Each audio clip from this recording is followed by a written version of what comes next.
สวัสดีครับทุกคนวันนี้ตั้งใจมาสื่อสารกับคนที่กำลังจะเริ่มต้นทำคอนเทนต์จริงๆจังๆในปี 2024 นะครับว่าปีเนี้ยสำหรับแพลตฟอร์มยูทูบเนี่ยมันน่าสนใจอยู่ไหมมันน่าเริ่มต้นกับตัวของแพลตฟอร์มยูทูบอยู่ไหมนะครับบอกได้เลยครับว่าปีนี้จะเป็นปีที่เหน็ดเหนื่อยนะครับสำหรับคนที่เริ่มต้นทำวิดีโออยู่ในแพลตฟอร์มยูทูบเป็นอย่างมากครับปีนี้เป็นปีที่ระบบต่างๆเนี่ยมันเข้ามารุมมาตุ้มมันมีเรื่องของการแบบ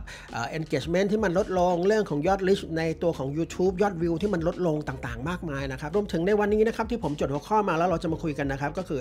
เรื่องของแพลตฟอร์มนะครับที่ตัวของแพลตฟอร์มเนี่ยก็คือในที่นี้คือ YouTube เนี่ยมันชี้นำในเรื่องของการทำคอนเทนต์นะครับว่ามันเป็นยังไงบ้างนะครับเรื่องของแพลตฟอร์มนะครับที่กดยอดการมองเห็นต่างๆเนี่ยว่ามันส่งผลยังไงบ้างกับคนทำคอนเทนต์นะครับตรงนี้ก็เผื่อมือใหม่จะได้รู้นะครับว่าเรากำลังจะเจออะไรอยู่บ้างนะครับรวมถึงอีกหัวข้อนึงที่หลายคนอาจจะเคยเห็นไปบ้างแล้วในต่างประเทศถ้าคุณตามช่องต่างประเทศเนี่ยก็จะมีหัวข้อเนี้ยมาแบบวนเวียนอยู่ตลอดก็คือ vlog is dead vlog การถ่าย vlog นะครับมันตายไปหรือยังvlog ในสมัยปัจจุบันเนี่ย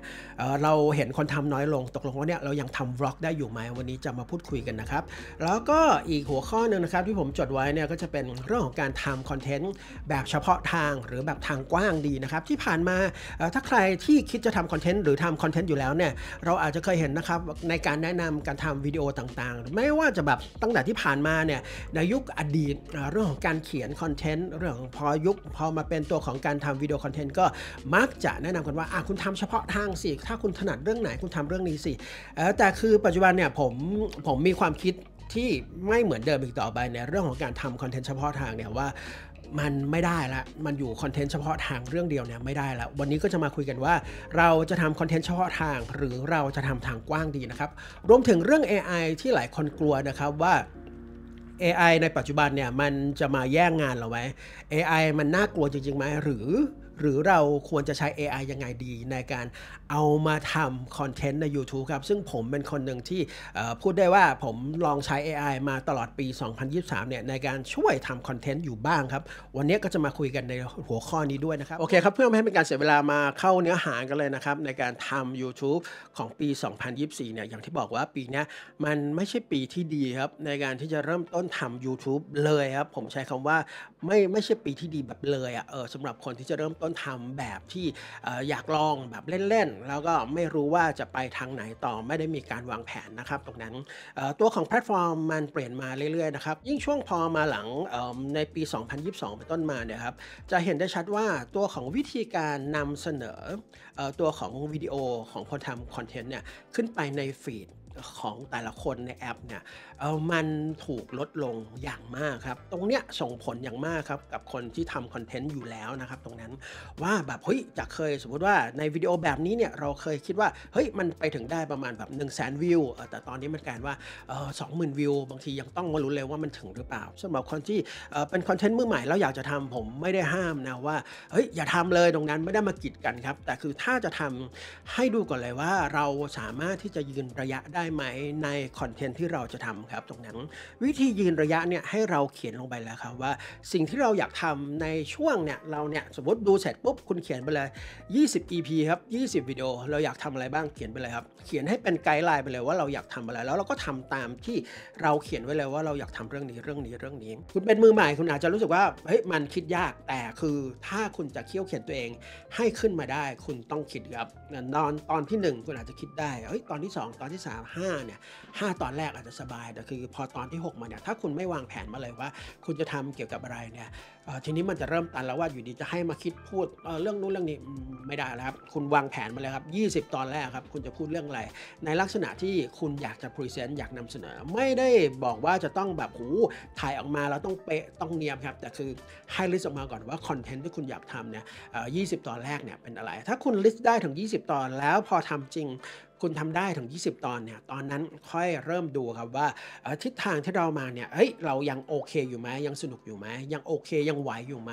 ถ้ารู้สึกว่าพอทำ20ตอนแล้วรู้สึกว่าโอ๊ยตันแล้วอันนั้นคุณเลิกได้เลยครับไม่มีปัญหาครับคุณพอเบรกได้เลยแต่ถ้าคุณจะสู้ต่อทีเนี้ยคุณก็ต้องวางแผนเพิ่มขึ้นคุณต้องเริ่มดูครับเกี่ยวกับข้อมูลต่างๆว่าเฮ้ยใน20ตอนนั้นเนี่ยคนดูเรื่องไหนเยอะ เราก็ค่อยๆดูเชฟไปครับว่า เฮ้ยถ้าเราพรีเซนต์เรื่องนี้เราพูดเรื่องนี้ไปอ๋อคนดูเขาตอบสนองแบบนี้นะตรงนั้นการดูตัวเลขหลังบ้านของยูทูบในปัจจุบันสำคัญมากนะครับตรงนั้นอย่าคิดว่าทำไปเรื่อยๆโดยที่เราไม่ดูสแตทหลังบ้านเลยการดูสแตทหลังบ้านช่วยอย่างมากนะครับว่าอันเนี้ยอ๋อวิดีโออันนี้ยังมีคนดูอยู่กลุ่มไหนเป็นยังไงอันเนี้ยตัวของที่เป็นสถิติข้อมูลหลังบ้านของ YouTube สำคัญมากครับสำหรับคนที่ทำคอนเทนต์ไม่ว่าจะเป็นมือใหม่หรือคนที่ทำมานานแล้วนะครับตรงนั้นทีนี้มาพูดถึงหัวข้อ Vlog is dead ครับเป็นหัวข้อที่ถ้าพูดถึงในต่างประเทศเนี่ยก็จะมีการพูดถึงอยู่เรื่อยๆว่า Vlog เนี่ยมันตายไปแล้วยังเรายังทำ Vlog ได้อยู่ไหมนะครับซึ่งเวลาเราพูดถึง Vlog เนี่ยดั้งเดิมมันคือการยกกล้องขึ้นมาแล้วเราก็ถ่ายไปลักษณะถ้าเป็นภาษาทั่วไปก็คือแบบถ่ายไปเรื่อยเปื่อยหยิบกล้องขึ้นมาก่อนแล้วก็ถ่ายไปเลยถ่ายเราสวัสดีครับเดี๋ยววันนี้จะพาไปดูสิ่งนี้นะครับซึ่งมันเป็นดั้งเดิมของ YouTube ที่คนเริ่มทำคอนเทนต์ก็จะทำประมาณนี้มาถึงหยิบกล้องแล้วก็ถ่ายตัวเอง ซึ่งที่เราพูดถึงกันไปตั้งแต่ต้นใครที่เริ่มทำ YouTube มันก็จะหนีไม่พ้นการทำลักษณะที่เป็นกึ่งบล็อกแบบนี้แหละเพียงแต่ว่าก็อยู่ที่ว่าคุณจะทำเรื่องอะไรแบบนั้นแต่คือถ้าเอาคำว่าบล็อกมาสโคปอยู่ในไทยณปัจจุบันเนี้ยรูปแบบของบล็อกเนี่ยมันก็เปลี่ยนมาเรื่อยๆครับจากเดิมเนี่ยที่เป็นการทำคนเดียวตรงนั้นถ้าคุณเป็นแบบคนที่ไม่ได้มีทุนทรัพย์เยอะคุณทำคนเดียวคุณถ่ายคุณตัดต่อคุณต้องคิดคอนเทนต์เองทุกอย่างทั้งหมดเนี่ยมันก็เปลี่ยนมาครับถ้าคุณมีเงินหน่อยก็กลายเป็นว่าคุณจ้างตากล้องมืออาชีพมาถือกล้องให้แล้วคุณก็ไปเดินบล็อกแล้วก็จ้างให้เขาตัดให้แบบนั้นมันก็เริ่มมาจากมีผู้ช่วย1คนทีเนี้ยที่เห็นชัดในปัจจุบันเนี่ยที่ตัวของบล็อกเนี่ยมันเปลี่ยนไปเนี่ยก็คือคนที่เป็นจากวงการบันเทิงมาทำคอนเทนต์ออนไลน์ใน YouTube เนี่ยก็เอาตัวของรูปแบบฟอร์แมตรายการเนี่ยมาครอบในการทำวิดีโอคอนเทนต์ออนไลน์เนี่ยแล้วก็เรียกสิ่งนั้นเนี่ยบางคนก็จะเรียกสิ่งนั้นว่าที่ตัวเองทำเนี่ยคือ vlog ก็ไม่ผิดครับก็จะเป็นมีกล้อง2กล้องมั่ง3กล้องช่วยกันถ่ายมีครีเอทีฟมีโปรดิวเซอร์อยู่เบื้องหลังอะไรแบบเนี้ยตรงนั้นมันก็จะแผลงเปลี่ยนมาเรื่อยจนปัจจุบันเนี่ยการ vlog เนี่ยถ้าเราดูในปัจจุบันมันก็จะกลายเป็นว่าบางคนอาจจะเข้าใจว่ามันคือรูปแบบรายการแบบหนึ่งแต่คือเปล่าครับมันคือจริงๆมันเริ่มมาจากที่เราแค่หยิบกล้องขึ้นมาเนี่ยถ่ายก็ยังทำได้ใครที่เริ่มทำคอนเทนต์ในปัจจุบันเนี่ยก็ยังสามารถที่จะหยิบกล้องขึ้นมาแล้วก็ถ่ายได้เหมือนเดิมครับหยิบกล้องมาตัวเดียวแล้วเราก็ใช้ฝีมือเราแรงงานเราเวลาของเราความคิดเราเนี่ยในการถ่ายเนี่ยก็ยังสามารถถ่ายวิดีโอได้อยู่ครับไม่ได้จำเป็นว่าจะต้องทำเป็นลักษณะรูปแบบรายการเหมือนที่เราเห็นในปัจจุบันก็ได้นะครับตรงนั้นเพียงแต่ว่าสิ่งที่เราพูดถึงกันไปตั้งแต่ต้นนะครับก็คือความเข้มข้นครับของการคิดคอนเทนต์ครับว่าเราจะถ่ายอะไรไม่ว่าคุณจะทำคอนเทนต์อะไรก็ตามรวมถึงการถ่ายบล็อกลักษณะที่เป็นdaily life ตัวเองแบบเนี้ยตรงนั้นเราก็ต้องคิดครับว่าในแต่ละตอนเราจะนำเสนออะไรไม่ใช่อยู่ดีตื่นขึ้นมาแล้วเราอยากถ่ายแบบสวัสดีครับวันนี้ยังไม่รู้เลยครับว่าจะทำอะไรแต่เดี๋ยวค่อยไปว่ากันนะครับตรงนั้นรูปแบบนั้นมันใช้ไม่ได้อีกแล้วครับที่แบบถ่ายไปเรื่อยแล้วก็ไม่รู้ว่าเราจะพูดอะไรคนดูก็เปลี่ยนไปนะครับตัวเราเองเรายังเปลี่ยนไปเลยตรงนั้นซึ่งถ้าถามผมว่า Vlog เนี่ยมันตายไปหรือยังมันยังไม่ได้ตายครับคนที่ทำคอนเทนต์ได้เป็นโซโล่บล็อกเกอร์ก็ยังอยู่ได้ครับตรงนี้ก็ให้กำลังใจกันนะครับสำหรับคนที่เป็นโซโล่บล็อกคนที่เป็นโซโล่ยูทูบเบอร์เนี่ยว่าแบบโหยเห็นช่องนู้นช่องนี้เขามีแบบโหเราแบบจะต้องจ้างคนไหมเรามีทุนทรัพย์พอไหมในการที่จะขยายสเกลตัวเองจ้างคนแต่คือจ้างคนแน่นอนมันก็มีคอสตามมาครับตรงนั้นก็สำหรับคนที่ทำอยู่แล้วก็ลองชั่งใจดูว่าเราจะก้าวจากการทำคนเดียวเนี่ยไปเป็นลักษณะที่เป็นทีมงานคุณมีฟิกคอสมากขึ้นคุณมีต้องแบบหาเลี้ยงบริษัทสมมุติคุณต้องจดบริษัทก็คือหาเลี้ยงบริษัทคุณมีคนที่จ้างมาช่วยคุณทำงานแบบเนี้ยคุณไหวหรือเปล่าถ้ายังไม่ไหวคุณทำเป็นลักษณะที่เป็นแบบโซโล่ยูทูบเบอร์เนี่ยผมว่ามันก็ยังไปได้ครับเพียงแต่ว่าวิธีการของการนำเสนอเนี่ยมันก็ต้องเข้มข้นมากขึ้นอย่างที่ผมบอกว่าคอนเทนต์มันต้องคิดมาตั้งแต่ต้นก่อนที่เราจะถ่ายแบบนั้นครับทีนี้เมื่อพูดถึงหัวข้อครับว่าจะทำคอนเทนต์ในลักษณะที่เป็น niche นะครับเฉพาะเจาะจงลงไปนะ niche market ลงไปหรือจะทำในทางกว้างดีตรงนั้นเพราะว่าถ้าเป็นคนทำคอนเทนต์มือใหม่เนี่ยก็อาจจะรู้สึกว่าเราจะทำยังไงดีเราดูช่องนี้ก็ตลกดีเราดูอันนี้ก็เป็นลักษณะที่เป็น entertainment แบบลักษณะที่เป็นทางกว้างเนี่ยคนดูเยอะดีนะตรงนั้นแต่คือพอสมมุติคุณไปศึกษาเกี่ยวกับเรื่องทำ YouTube เนี่ยก็อาจจะได้เจอคอนเทนต์ที่แนะนำว่าให้ทำเฉพาะ าะเจาะจงแบบนั้นมันอาจจะแบบสับสนซึ่งคำตอบจริงๆเนี่ยมันทำได้ทั้ง2แบบในคนเดียวกันด้วยครับคุณไม่จำเป็นต้องเลือกอย่างใดอย่างหนึ่งครับตรงนั้นถ้าเป็นในคำพูดของผมจะเรียกว่าให้ทำแบบไฮบริดครับเรามีเส้นเรื่องหลักที่เราอยากทำลักษณะเฉพาะเจาะจงแล้วเราก็ค่อยๆขยายไปในทางอื่นเพิ่มเติมด้วยในเวลาเดียวกันครับตรงนั้นมันเป็นเรียกว่าเป็นยูทูบเบอร์สมัยใหม่ที่คุณต้องทำมากขึ้นเพื่อที่จะดึงคนดูเนี่ยได้เพิ่มขึ้นครับมันไม่ใช่เหมือนสมัยก่อนที่แนะนำกันหรือแม้กระทั่งในแบบผมสมัยก่อนเนี่ย YouTube ในไทยเขาดูแลคอนเทนต์ครีเอเตอร์ดีมากนะว่ามีประชุม one on one มีแบบตัวของ YouTube Next Up อะไรแบบนี้ถ้าสมัยก่อนก็คือมักจะแนะนำว่าให้ทำในเรื่องที่เราเชี่ยวชาญแล้วก็เป็นเฉพาะเจาะจงเดี๋ยวมันจะลิงก์ไปลิงก์มาเนี่ยมันก็จะมาถึงตัวของคอนเทนต์ของเราหรือคอนเทนต์ของเราถ้าเป็นเรื่องนี้ที่คนดูสนใจก็จะถูกฟีดขึ้นไปในหน้าฟีดของตัวคนดูอะไรแบบนั้นซึ่งอันนั้นเป็นสมัยก่อนครับในปัจจุบันเนี่ยอัลกอริทึมของ YouTube มันเปลี่ยนไปหมดแล้วครับตรงนั้นการที่คุณจะทำคอนเทนต์แล้วเฉพาะเจาะจงเนี่ยแล้วหวังว่าตัวของระบบมันจะฟีดคอนเทนต์เราขึ้นไปให้คนดูเนี่ยมันอาจจะไม่ใช่อย่างนั้นอีกแล้วแหละครับตรงนั้นอย่างที่เราพูดถึงกันมาตั้งแต่ต้นเนี่ยว่าอัลกอริทึมตัวของระบบมันเปลี่ยนไปการที่ตัวของระบบมันอ่านตัวของคอนเทนต์ได้เก่งมากขึ้นว่าคอนเทนต์นั้นคืออะไรมีคนดูแบบไหนคลิกออกไปตอนที่วินาทีที่เท่าไหร่เนี่ยทุกอย่างมันเปลี่ยนไปหมดแล้วครับถ้าในปัจจุบันเนี่ยอย่างที่ผมบอกว่าผมแนะนำว่าให้เป็นลักษณะที่เป็นไฮบริดเรามีเส้นเรื่องหลักที่เราความชอบของเราที่เป็นเส้นเรื่องหลักแล้วก็มีความชอบที่เป็นเส้นเรื่องรองเนี่ยแตกออกไปในการทำคอนเทนต์ไปในแบบอื่นๆด้วยครับอย่างเช่นผมยกตัวอย่างให้เห็นภาพนะครับสำหรับผมเนี่ยโอเคภาพจำเนี่ยของผมตั้งแต่ผมเริ่มทำเว็บไซต์สยามพอดก็คือผมโตมาจากตัวของ iPod ผมโตมาจาก Accessory ในการรีวิวคอนเทนต์เกี่ยวกับ iPod ปี 2007 ก็คือ iPhone มามันโตมากลายเป็นความชอบในเรื่องของ iPhone Accessory iPhone มันเป็นอย่างนั้นมามันนานมากเลยครับภาพจำผมเนี่ยก็จะเป็นแบบนั้นแบรนด์ที่เข้ามาติดต่อเนี่ยก็จะเป็นลักษณะกลุ่มเนี่ย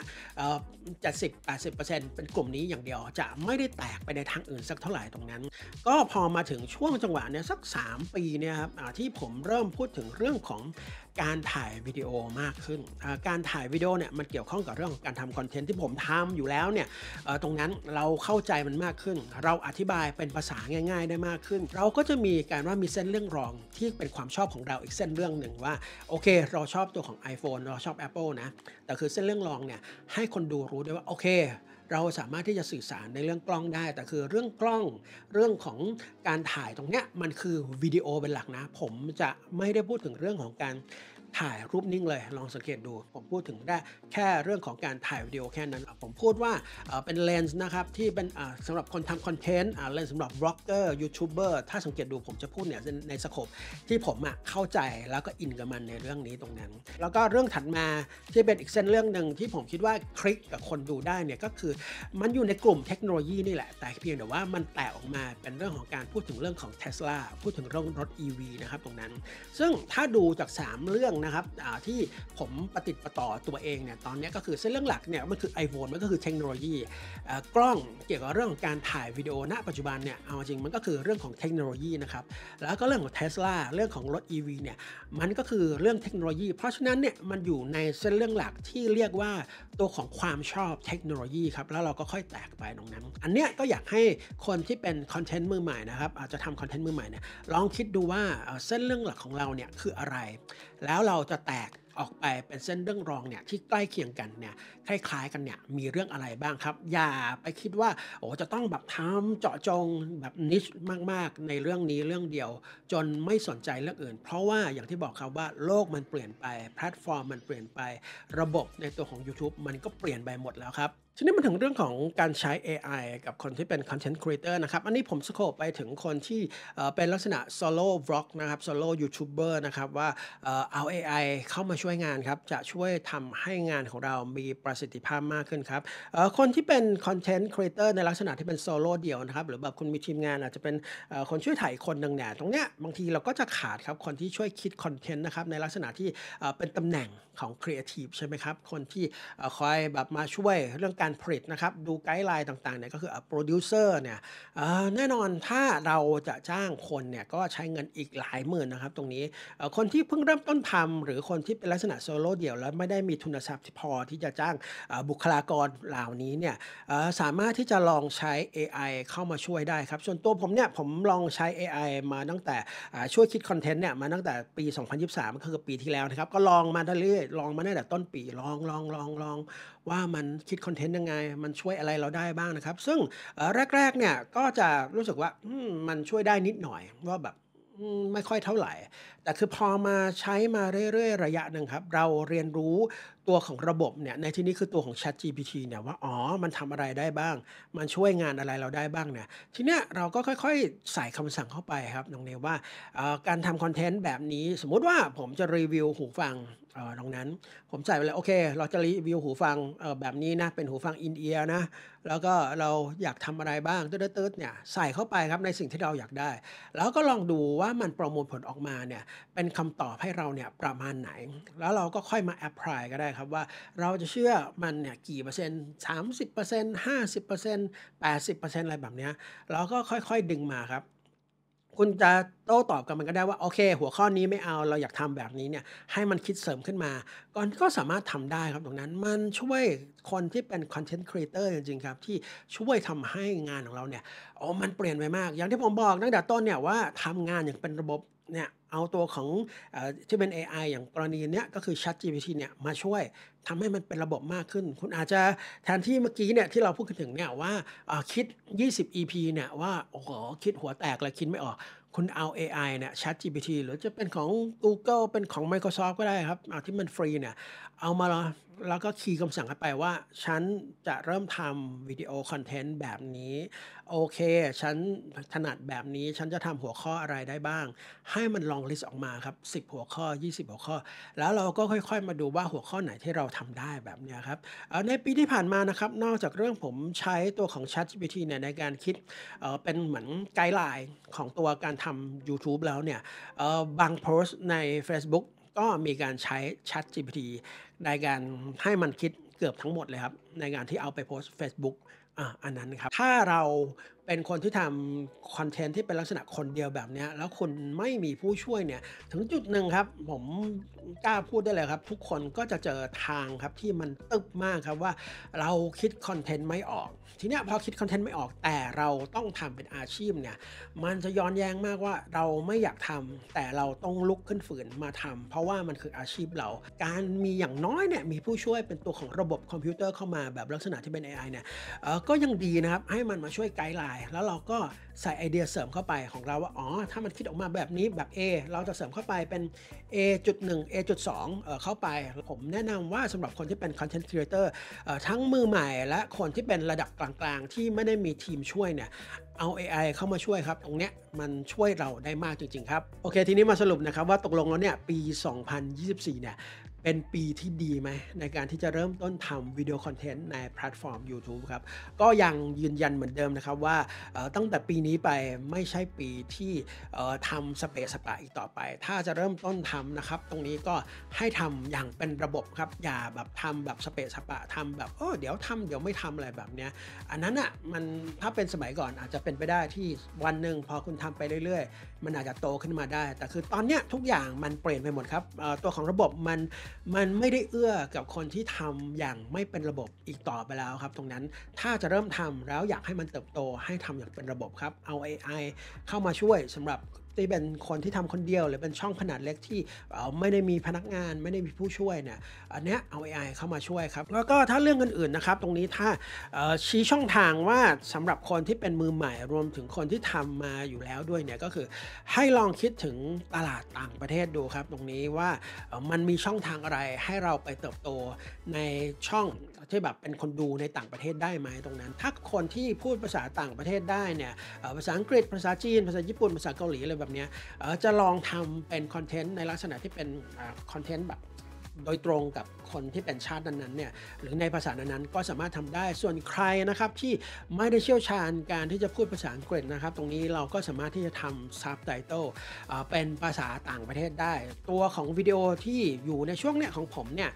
ถ้าสังเกตดูลองไปคลิกดูได้ครับก็ผมก็จะมีการใส่ Subtitle ต่างประเทศไว้อันเนี้ยก็ลองไปพิจารณากันดูนะครับก็น่าจะประมาณนี้นะครับสำหรับการที่จะเริ่มต้นทำวิดีโอคอนเทนต์สำหรับมือใหม่ในปี 2024 ในแพลตฟอร์ม YouTube นะครับสำหรับผมตอนนี้ขอลาไปก่อนครับแล้วเดี๋ยวพบกันใหม่นะครับในเรื่องของการทำคอนเทนต์ในตอนต่อไปครับส่วนตอนนี้ขอลาไปก่อนครับสวัสดีครับ